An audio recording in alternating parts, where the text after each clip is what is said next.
어린아이와 같아야 라는 제목으로 함께 말씀을 나누겠습니다. 어떤 유치원 선생님이 아이들 앞에서 이런 질문을 던졌습니다. 얘들아, 어떻게 하면 엄마를 도와드릴 수 있겠니? 이렇게 물으니까 예진이라는 아이가 손을 번쩍 들면서 저는요, 설거지를 도와드릴 거예요. 이렇게 이야기하는 거예요. 예진이 참 착하다. 하여튼 이번에는 그 옆에 있던 애가 지인이라는 애인데 얘가 질세라 손을 번쩍 들면서 선생님 저는요 엄마가 청소하실 때 청소를 도와드릴 거예요. 아 그래 지인아 너도 참 착하구나. 그런데 이번에는 정원이라는 아이가 손을 번쩍 듭니다. 그래 정원아 너는 어떻게 도와드릴 거니? 그랬더니 이 정원이라는 아이가 그러는 거예요. 선생님 저는 그냥 가만히 있으려고요. 아니, 엄마를 도와드려야지. 왜 정원이는 가만히 있을 건데? 그러니까 이 정원이가 하는 말이, 선생님, 엄마가요, 저는 그냥 가만히 있는 게 도와주는 거래요. 이렇게 말하더라는 거예요.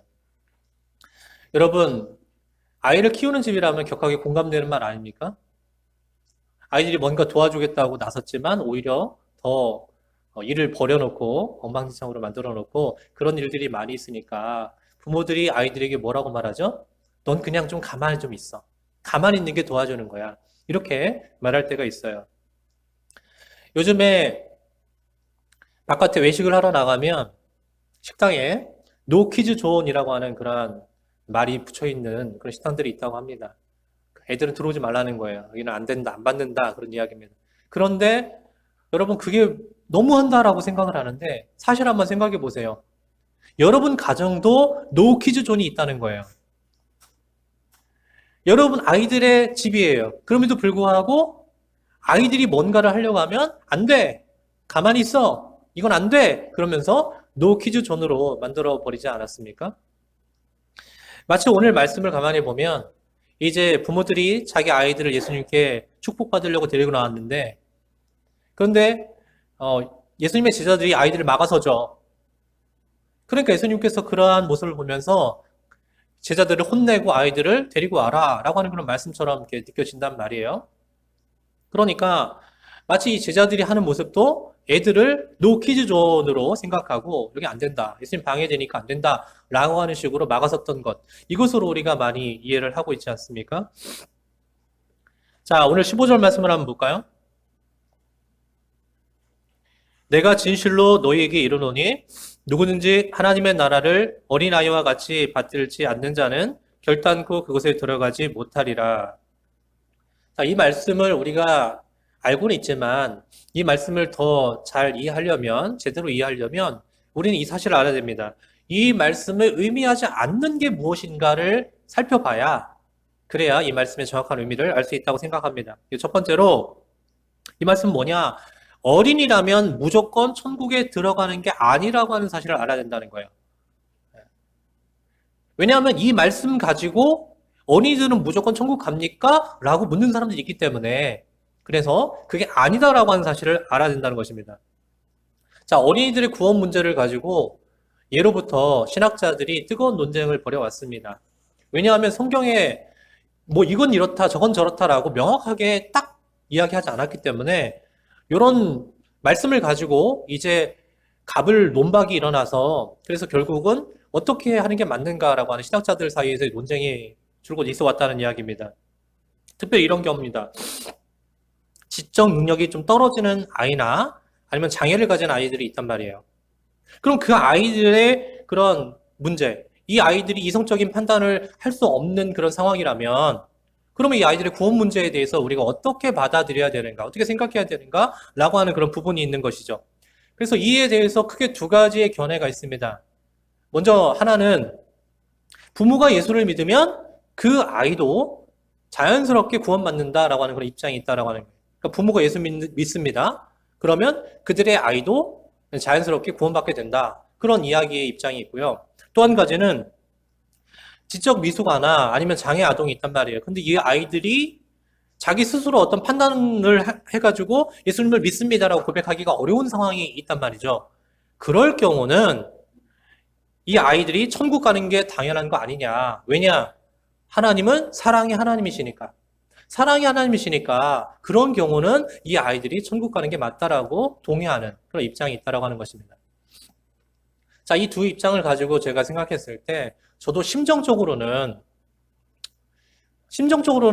그럴 수 있지 않을까. 그런 마음은 있어요. 하지만 그것보다 먼저 우리가 생각해야 될 부분이 뭐냐면, 바로 이거 아니겠습니까?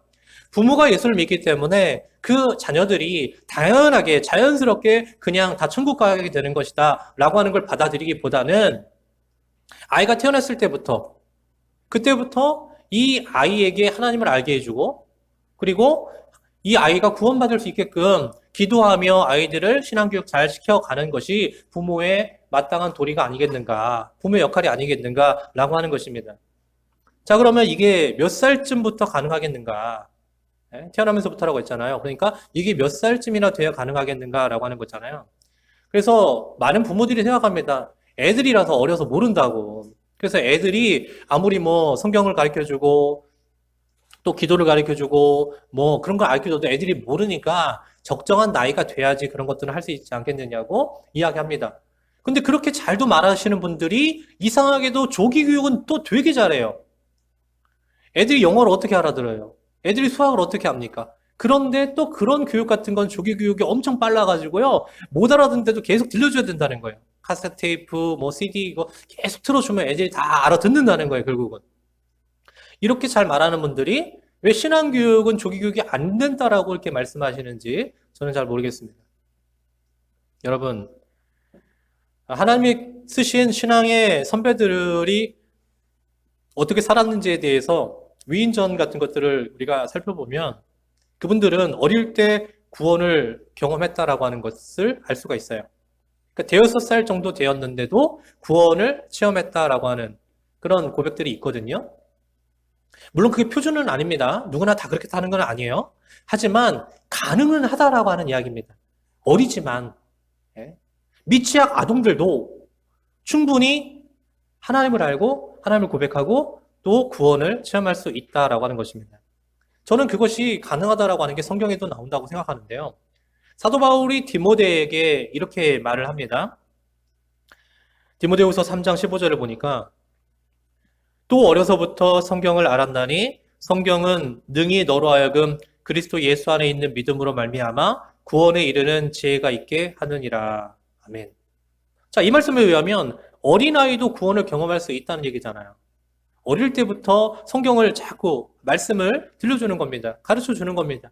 그래서 어렸을 때에도 충분하게 하나님을 알고 구원을 받을 수 있는 그런 지혜가 생긴다라고 하는 거 아니겠습니까? 여러분, 그러니까 어린이는 무조건 천국 간다. 특별히 믿음의 집 아이들은 부모 덕분에, 부모 찬스로 그래서 아이들은 천국 간다라고 하는 그런 구원에 대한 낙관론이 중요한 게 아니에요.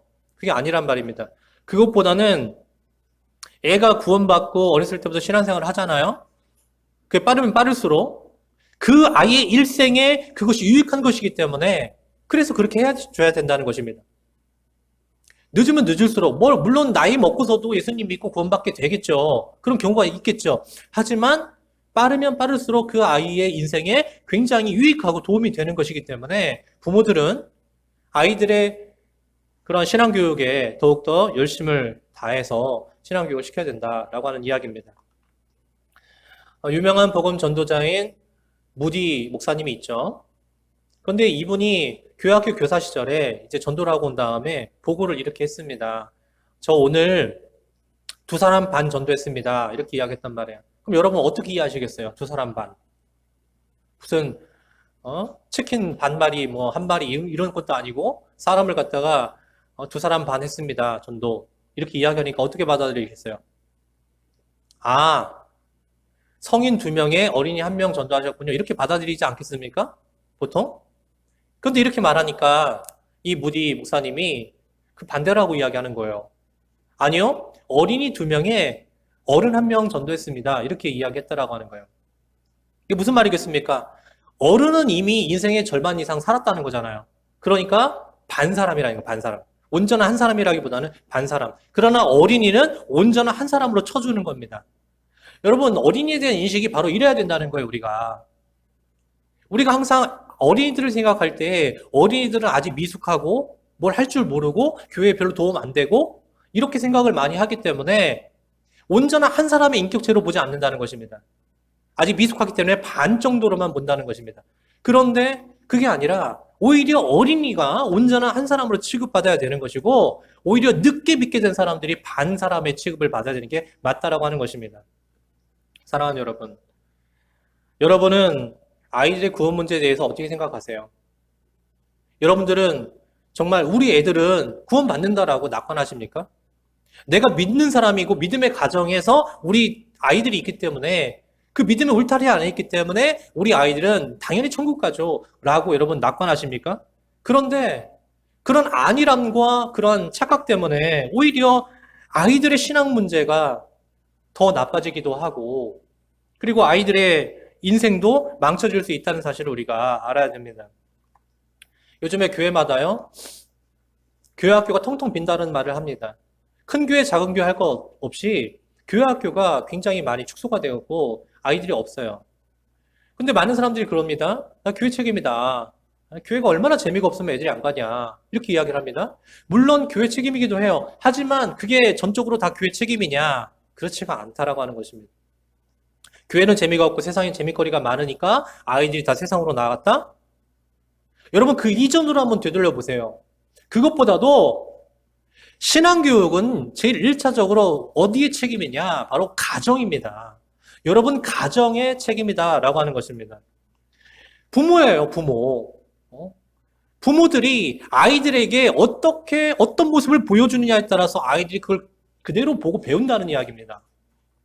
여러분들 이때까지 아이들에게 어떤 모습을 보였습니까? 그리고 지금 어떤 모습을 보이고 있습니까?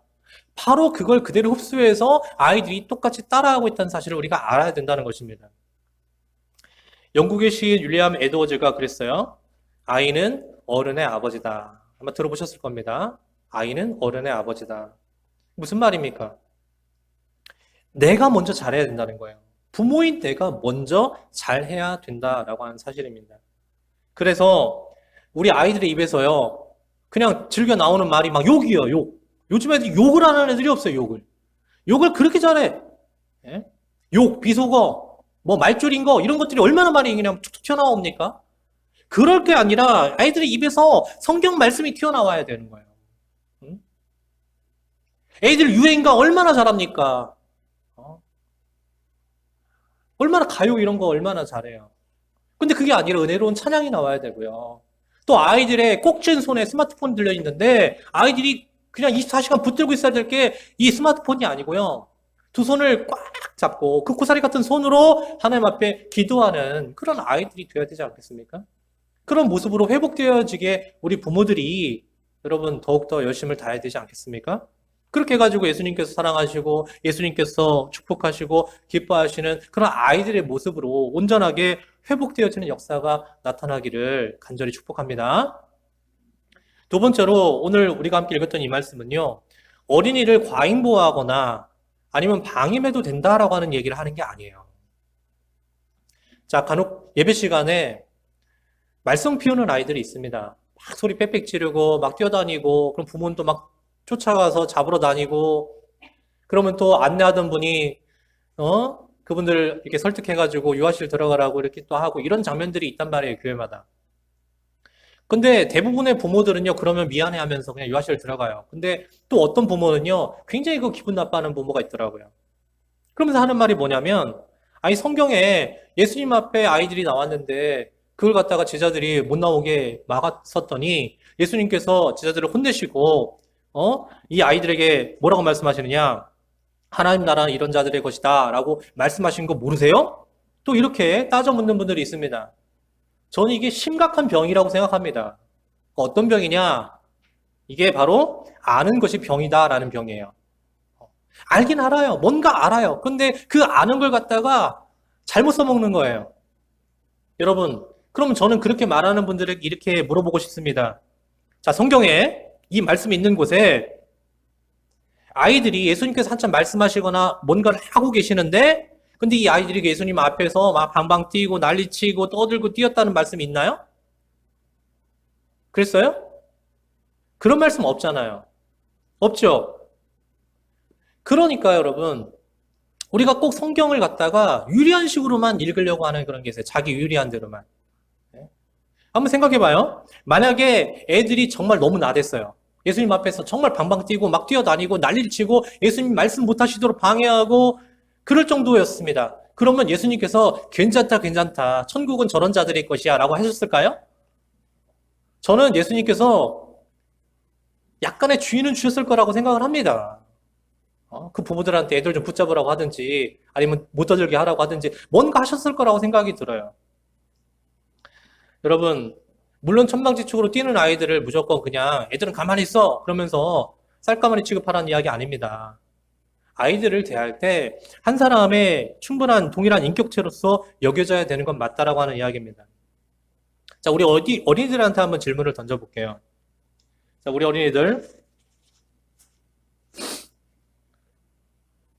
수우파 방정환 선생님 알아요? 방정환 선생님이라고 이런 들어봤어요? 예. 잘 모르죠, 지금.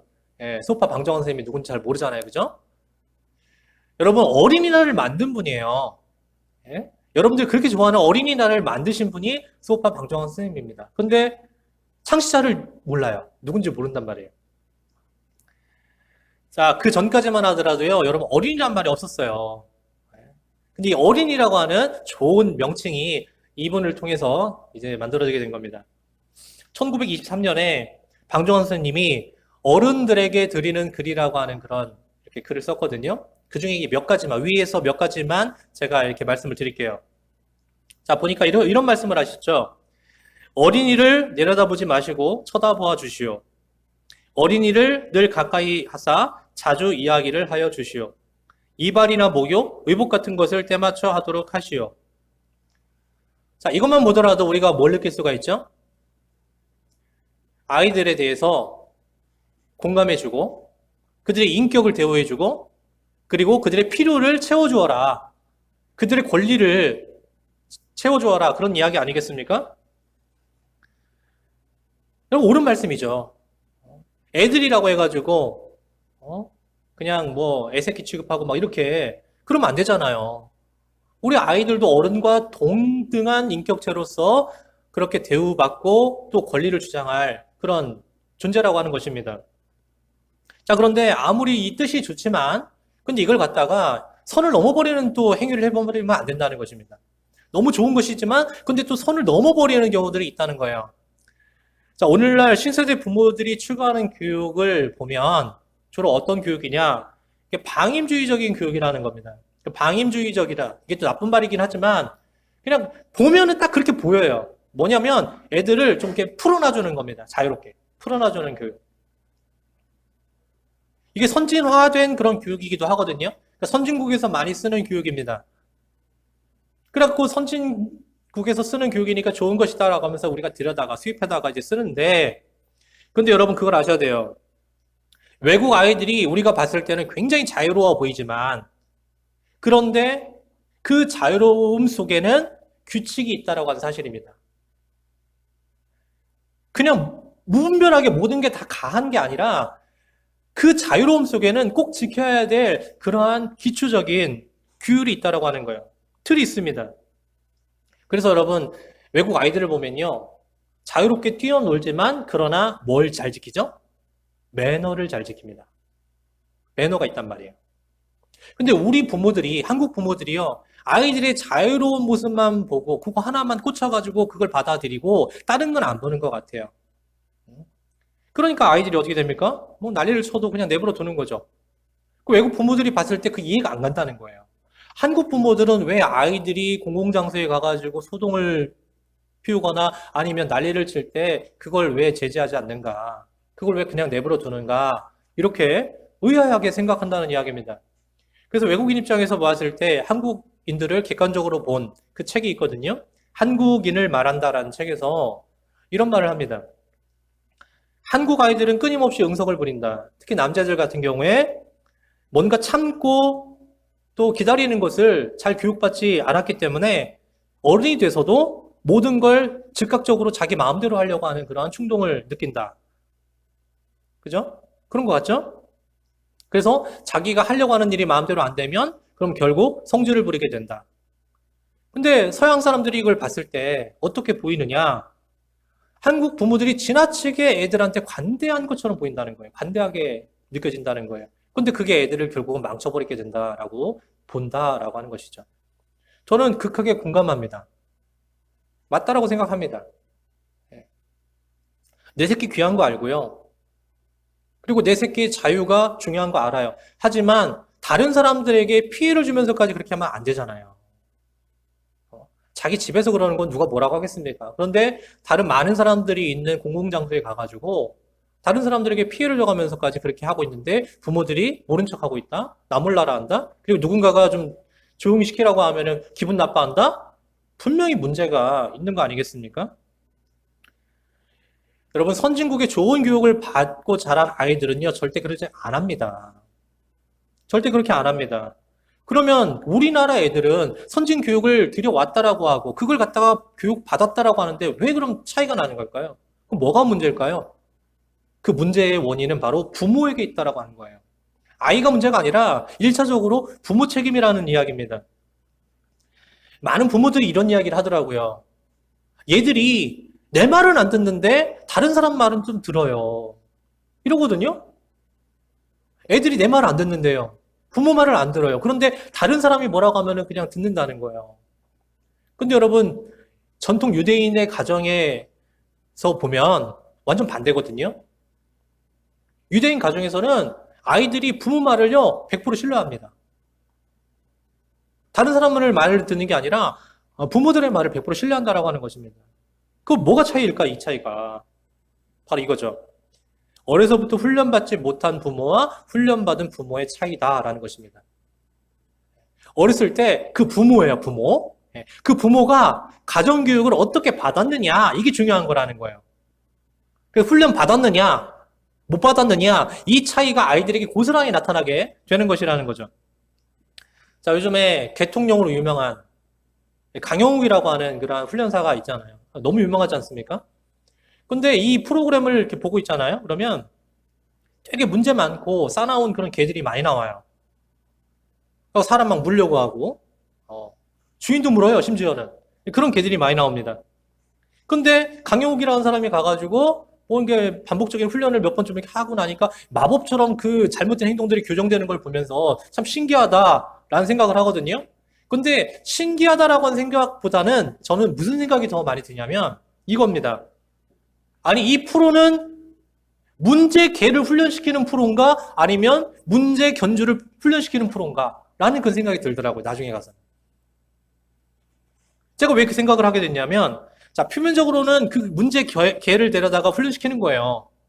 그런데 사실상 보면은 그 개들의 문제 행동은 누구로부터 나와요?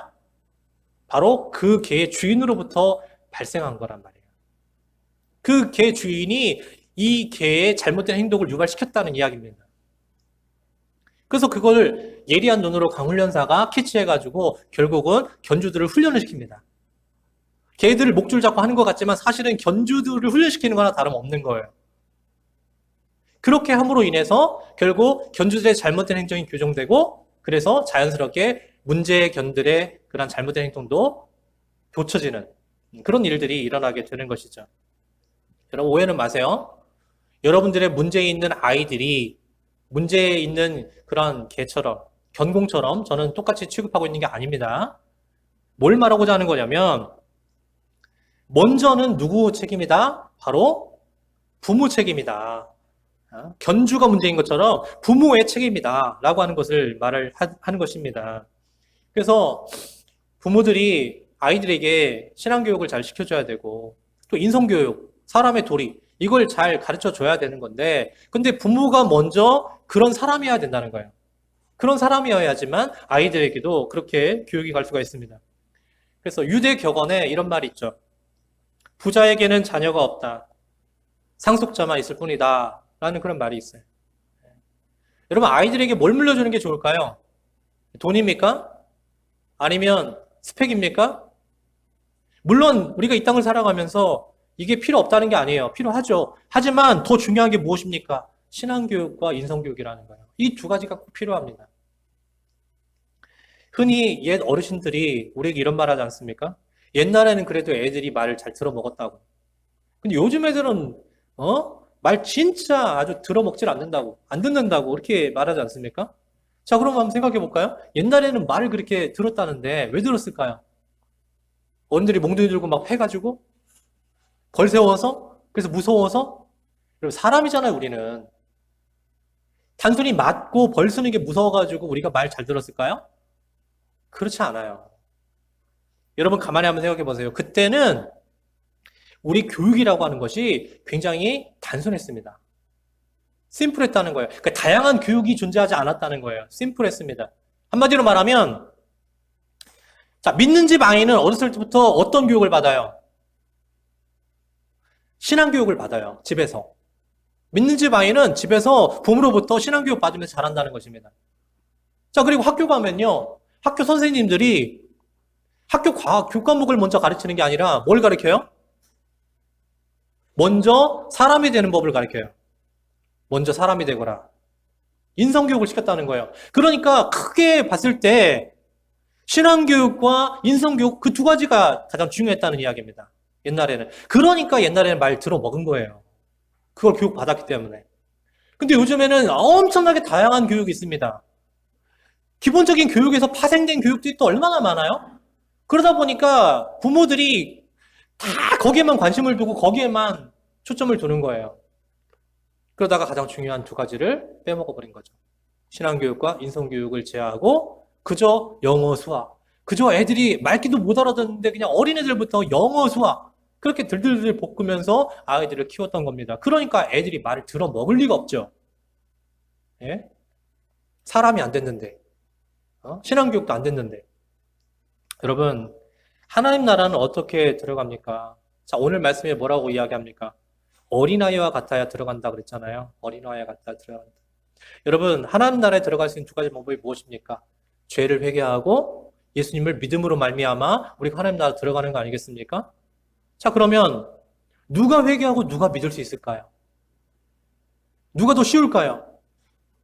어린아이 같은 사람이라는 거예요. 어린아이 같은 사람. 그러니까 이 말에는 어린아이와 같은 어떤 삶의 양식이나 태도가 있다라고 하는 거예요. 어떤 특성이 있다라고 하는 거예요. 그런 사람이 회개하기가 더 쉽고 믿기도 더 쉽다라고 하는 거 아니겠습니까? 그럼 그 특성이 뭐냐라는 거예요. 자, 어른 같은 경우를 보면요. 일단은요. 생각이 굳어 있어요. 딱딱합니다. 더군다나 살아오면서 수많은 경험들을 했습니다. 그래서 이럴 때는 이렇게 해야 되라고 하는 그런 경험들이 많이 쌓여 있습니다. 그러다 보니까 자기 고집대로만 하려고 하는 경향이 많죠. 자기 고집대로 해요. 누가 뭐라고 하든 상관없어. 그냥 내 생각대로 하는 거예요. 내 고집대로 하는 겁니다. 그래서 나이가 들면 들수록 이 사람의 잘못된 행동을 교정하는 것은 굉장히 어렵죠. 불가능한 건 아니에요.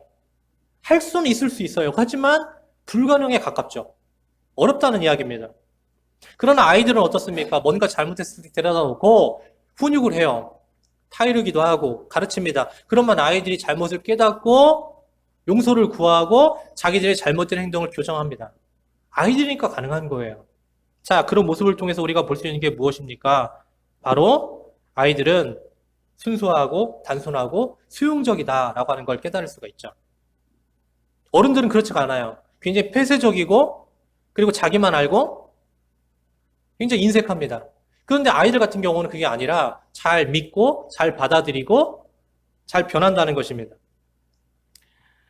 여러분, 한국인의 신앙 의식조사 보고서를 보니까 당신은 언제 예수님을 영접했습니까? 라는 그런 보고서에 9살 미만이 5.3%였어요. 많아요, 적어요? 굉장히 적죠. 9살 미만의 아이들이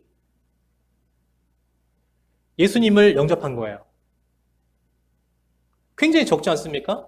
이 얘기는 뭐냐면 한국 부모들은 애들에게 복음을 심어줄 마음이 없다는 거예요. 조기교육 하면서 애들 막 말 못하는 애들 외국으로 유학시켜가지고 영어 깨우치려고 하는 그런 부모들은 많아도 아니면 집에다가 그렇게 잡아놓고서 아이들 영어 교육, 수학 교육 이런 각종 교육을 시키는 것은 그렇게 당연하게 여기는 그런 부모들이 근데 신앙교육은요 그냥 제껴놨다는 거예요. 안 한다는 이야기입니다. 여러분 어른들은 낯선 사람 만나면 어떻게 합니까? 경계하죠. 반갑다. 그러면서 반갑습니다. 그러면서 다가가지 않아요. 경계합니다. 의심합니다. 근데 아이들 같은 경우는 어떻습니까? 낯선 사람이라고 할지라도 잘 친숙하게 대하고 따라가고 잘 믿는다는 말이에요. 그런 어린아이의 특성이 있습니다. 그러니까 어른이라 할지라도 우리가 그러한 어린아이 같은 특성이 있으면 그러면 하나님을 믿게 되고 또 예수님을 온전하게 영접하게 되고 그래서 하늘나라에 갈 수 있는 그런 마음밭이 되지 않겠습니까? 그런 상태가 되지 않겠습니까? 바로 그런 자가 하늘나라 들어갈 수 있다. 그렇게 이야기하는 거예요. 그래서 오늘 말씀 15절에도 그러잖아요. 그러니까 받들지 않는다라는 말이 나오는데 받들지 않는다. 이게 무슨 말이냐면 믿음의 다른 표현입니다. 하나님 나라를 어린아이처럼 받아들이지 않는 자는 그러니까 다시 말하면 하나님 나라를 어린아이처럼 믿지 않는 자는 이렇게 말할 수 있는 거거든요. 그러니까 다시 말해서 믿음이란 뭐냐? 하나님을 받아들이고 하나님 말씀을 받아들이고 예수 그리스도를 받아들이는 것이 믿음이잖아요. 그런 사람이 천국 간다. 그런 사람이 하나님 나라 가는 거다라고 말씀하는 것입니다. 근데 그게 어린아이와 같은 마음을 가진 사람에게만 가능하다라고 하는 거예요. 딱딱하게 굳어지고 자기만 알고 자기 고집대로만 하려고 하는 그러한 어른의 마인드를 가지고 있는 사람은 이게 안 된다는 것입니다. 요한복음 1장 12절에서 영접하는 자, 곧 그 이름을 믿는 자들에게는 하나님의 자녀가 되는 권세를 주셨으니 그랬어요. 여러분, 예수 믿는다는 것은 단지 교회를 왔다 갔다 하는 게 아닙니다. 교회에 오긴 왔어요. 교회에서 뭔가 일을 시키니까 일을 하긴 했어요. 하지만 그럼에도 불구하고 마음속에 아직도 주님을 나의 주님으로, 주인으로 영접하지 않은 상태다라고 한다면 그 사람을 누가 그리스도인이라고 말할 수 있겠습니까? 세상 사람들이야 교회 다니면 그리스도인이라고 기독교인이라고 말할 수 있겠지만 그러나 실제적으로 우리 믿는 사람들 사이에서 예수님을 구주로 영접하지 않은 사람을 누가 그리스도인이라고 생각하겠냐고요. 여러분, 혹시 오늘 어린이 주일인데 오늘 목사님 말씀이 어떻게 내 자녀를 잘 교육할 수 있을 것인가? 어떻게 하면 성공시킬 수 있을 것인가? 어떻게 하면 잘 키울 수 있을 것인가? 그런 말씀을 하시지 않을까? 라고 기대하고 왔다면 그거는 그냥 여러분 일반적으로 세상에서 말하는 그냥 교육 강좌 이런 거 가서 들으시면 돼요. 굳이 여기 와서 그런 얘기를 들을 필요가 없습니다. 여러분 그보다 우리 이걸 생각해야 된다는 것입니다. 우리 아이들이 절대적으로 신뢰하는 사람이 누구냐? 아까 교회학교 시간에도요. 절대적으로 신뢰해서 나의 고민이라든지 어려운 문제들을 누군가한테 말을 하게 된다면 누구한테 할래? 그랬더니 아이들이 공통적으로 나오는 말이 뭐냐면 가족이라고 이야기하더라고요. 그 가족 중에서 누구겠습니까? 당연히 부모겠죠. 그렇다는 건 아이들에게 있어서 절대적으로 신뢰하는 존재가 나의 부모라는 이야기잖아요. 그렇게 절대적인 신뢰를 받고 있는 우리가 믿음과 바른 가치관을 갖지 않고 있다면 그러면 결국은 잘못된 방향으로 우리 아이들에게 영향을 미칠 수도 있는 거 아니겠습니까? 그러니 우리 먼저 스스로 어린아이 같은 순수한 믿음과 구원관과 또 기독교적인 가치관을 가졌는지부터 살펴봐야 되는 거 아니겠어요? 언제? 이 어린이 주일에. 어린이 주일에 어린이들에게 어떻게 하면 더 잘해줄까? 뭘 선물할까? 뭘 먹여줄까? 뭘 입혀줄까? 이걸 고민하기보다는 이 아이들에게 가장 중요한 게 신앙교육이고 그 다음 중요한 게 인성교육인데 그런데 아이들이 절대적으로 신뢰하는 나에게서 과연 그런 것들이 나올 수 있는가부터 점검해야 되는 거 아니겠습니까? 만약에 그걸 실패하면 그렇게 안 하겠다고 하면 여러분 세상 부모들하고 똑같이 할 수밖에 없는 거 우리도. 똑같이 영어 수학 붙들고 아이들에게 그거 하라고 1등 하라고 공부하라고 그렇게 말할 수밖에 없는 거 아니겠습니까? 그리고 우리 아이들을 부모의 입맛대로 좀 이렇게 하지 마세요. 조종하려고 하지 마세요. 뭐 이건 어떻고 저건 어떻고 요건 어떠니? 그러면서 마치 자기가 다 계획 세워놓고서 아이들이 그 계획 가운데 짜 맞춰져가지고 다 해야 되는 것처럼 아이들을 조종하려고 하지 마시라는 겁니다. 어린 왕자를 쓴 생테쥐베리가 이런 말을 했어요. 바다를 건널 배를 만들고 싶다면 사람들을 불러 모아 설계도를 그리게 하고 나무를 가져오게 하는 식으로 일감을 줘서는 끝이 없다. 하지만 사람들을 모아 바다를 보여주고 그 너머에 있는 세계를 상상하게 하면 일은 저절로 해결된다. 그럼 간단합니다. 내가 설계도 그리고 이것저것 지시하면서 이거 해. 이렇게 해서는 일이 진전이 없다는 거예요. 어렵다는 거예요. 그럼 어떻게 하면 되느냐? 비전을 심어주면 된다는 거예요. 아이들에게 비전을 심어주면 그럼 아이들이 꿈을 꿀 것이고 그러면 아이들이 그 꿈을 이루기 위해서 하나하나 그 꿈을 실현시켜 나갈 것이라는 사실입니다. 애들이 못할 것 같죠? 그러니까 자꾸 여러분들 조종하려고 하는 거죠? 아니에요, 여러분. 아이들의 가능성을 믿어주세요. 하나님께서 그 아이들을 붙잡고 계십니다. 그 아이들을 통해서 계획하신 것을 이루시길 원하세요. 그러니까 부모 욕심대로 하려고 하지 마시고 하나님께 맡겨드리고 하나님께서 이 아이들을 어떻게 사용하시는지 기대하면서 두고 보시면 돼요. 내가 할 거 서포트 잘 해가시면서 그렇게 하시면 된다는 것입니다. 사랑하는 여러분, 오늘 주님께서 우리에게 이렇게 말씀하십니다. 너희가 어린아이와 같지 아니하면 결단코 하나님 나라에 들어갈 수 없느니라. 먼저 여러분부터 예수님 똑바로 잘 믿으시라는 이야기예요. 먼저예요, 여러분, 먼저. 그리고 여러분들이 성숙한 믿음을 가진 부모가 되어서 우리 아이들에게 신앙교육, 인성교육 잘 시키세요. 네? 얼마 후에 개봉되는 영화 제목이 네 부모가 누군지 보고 싶다인가요? 그런 제목이 있더라고요. 네 부모가 누군지 보고 싶다. 이런 제목이 있더라고요. 이게 좋은 말로 써야지. 우리 아이들이 신앙교육, 인성교육 잘 받아가지고 어떤 사람이 칭찬해 주려고 야, 너 부모 누구시니? 네 아버지 누구시니? 그러면서 좋은 말로 써야지. 애들이 잘못되게 막 문제 일으키고 잘못된 행실로 어디 끌려가고 잡혀가서 이렇게 물은데 니네 아버지 뭐 하시는 분이야? 너 뭐야? 이렇게 물어가지고 그렇게 나오면 안 되잖아요. 그래서 여러분 아이들에게 신앙교육 잘 시켜주고 인성교육 잘 시켜주고 기독교적인 가치관을 잘 심어주어서 심은 대로 거둘 수 있도록 여러분 도와주세요. 심은 대로 거둘 수 있도록. 더 늦어지면 안 돼요. 더 늦기 전에 아이들이 자기 부모를 모르는 돈만 아는 상속자들이 되게 만들지 마시고 훌륭한 하나님의 자녀로 양육되게 그렇게 쓰임받을 수 있도록 여러분들이 더욱더 기도하시고 열심히 말씀 가르치시고 힘 있는 다 해서 하나님께 쓰임받을 수 있도록 잘 뒤에서 받쳐주는 그렇게 가르쳐줄 수 있는 정말 훌륭한 부모들, 잘 이끌어줄 수 있는 그런 부모들이 될 수 있기를 주의 이름으로 간절히 축원합니다.